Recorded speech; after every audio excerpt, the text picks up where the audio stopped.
Hey guys, welcome back. If you haven't watched any of the previous videos, my name is Ingrid and I thru-hiked the Pacific Crest Trail last year. I started on April 25th and ended on October 11th. And so I've just been making a PCT series to hopefully answer a lot of people's questions, and it's not as terrifying as it might sound, and hopefully I will help dispel some of your horrors or fears through the questions that you guys asked. So let's get started. So number one, what was your method for preventing critters and animals from nibbling at your food other than the bear canister? So the bear canister, I only carried that through Yosemite National Park because that's the only area of the whole PCT where it's actually required. So I did not carry that in the entire time. That thing is about almost 3 pounds, if not 3 pounds. So I got rid of that baby as soon as I could. And as far as keeping the animals and critters and things like that, I didn't do anything special. I kept everything in my food bag, which isn't even a designated food bag. It's just a $7 waterproof sack that I bought from a sporting goods store, and that's what I use as my food bag. There was no special method to that. I just made sure that I kept it inside my tent, sealed up all my food inside of it at night, and usually didn't have any problems. The times that I did have problems were when I left my food in like the tent pocket above my head or something, and then of course the mice would come and then try to pick at my tent. Number two, how many snakes did you encounter? Any other creepy crawlies? Snakes, definitely lost count on that. A lot of rattlesnakes for sure in the desert. First 600 miles I saw. None that really caused me a lot of trouble. I saw a lot of scorpions and tarantulas when I was night hiking throughout the desert. So those were kind of fun. Nothing really scary or anything like that. How did you prevent condensation inside of your tent? How often did you have to deal with it? Any tips? Condensation, that is just something that you have to deal with. Well, obviously you can help prevent a lot of condensation if you are able to sleep with your rain fly off. Just to help keep the temperature more consistent inside your tent and outside your tent, so there's not that big of a difference. The more enclosed you are with your breath and the warming of the air inside the tent, that's where the condensation is created. So if you can sleep without your rain fly, then perfect. And if it's too cold not to and you have to sleep with your rain fly, then maybe not zip up your rain fly the whole way and hopefully get a little bit of air in and out. And then also, try not to put your sleeping bag right up to the sides of the tent when you're sleeping. Try to sleep down the middle. And if you can prevent your feet or the end of your sleeping bag from touching the tent, that'll help from getting your sleeping bag wet from the tent. But that's just a fact of hiking and of through hiking the PCT. Condensation is almost an everyday thing in the last few months. What worked for you in terms of preventing blisters?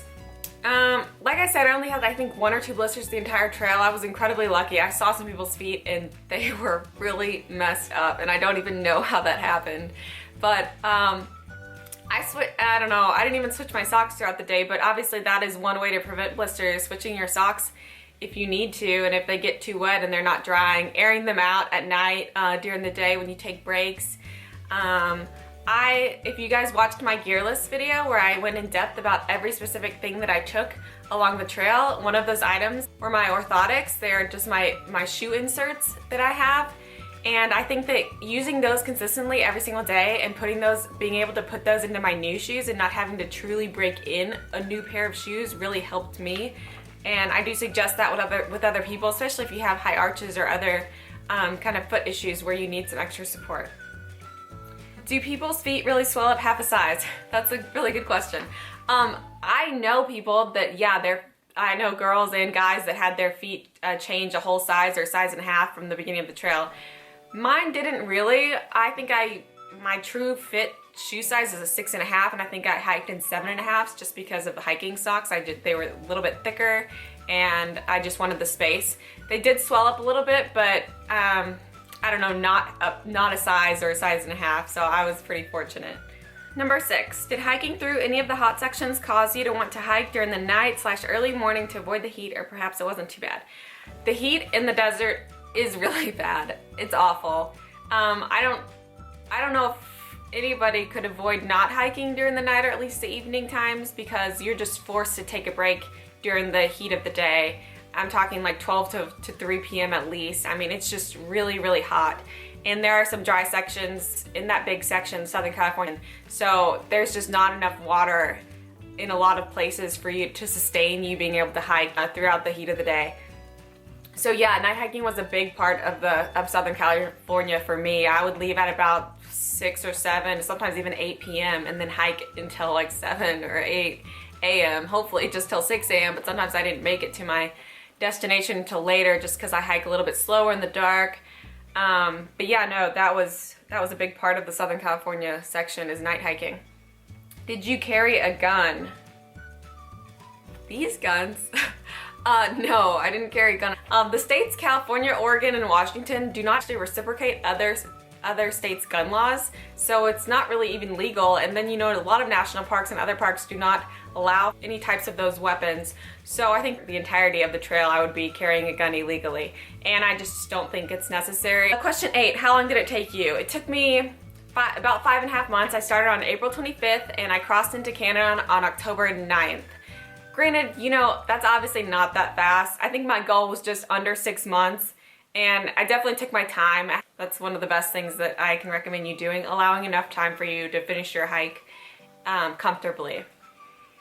10, how good in shape does a person need to be to hike the PCT? Perhaps the trail just whips you into shape during the first few weeks. The trail will whip you into shape, but it will more or less just kick your butt. I don't think a person has to be in great hiking shape by any means. I did no hiking prior to the Pacific Crest Trail. I did no training with my backpack prior to the trail, and I was carrying easily above 30 pounds. The very first day I hiked on the Pacific Crest Trail, I hiked 20 miles. And I think I was in decent active shape, meaning that I worked out normally. I mean, I was doing cardio in the mornings and weight training in the evenings. Nothing super high intensity, but definitely no specific hiking training whatsoever. So I think, yes, you should be in some kind of athletic shape. So maybe cardiovascularly, yes, you should be in shape, especially because heat is such a difficult element. So by no means do I recommend a sedentary person to get up one day and then go hike the Pacific Crest Trail, but I don't think that there is specific hiking training that is required in order to successfully through hike the Pacific Crest Trail, because I didn't have any whatsoever. There's no trails, there's no mountains anywhere near me. It would have been really difficult for me to get the proper hiking training in that I would have liked to have done living where I am.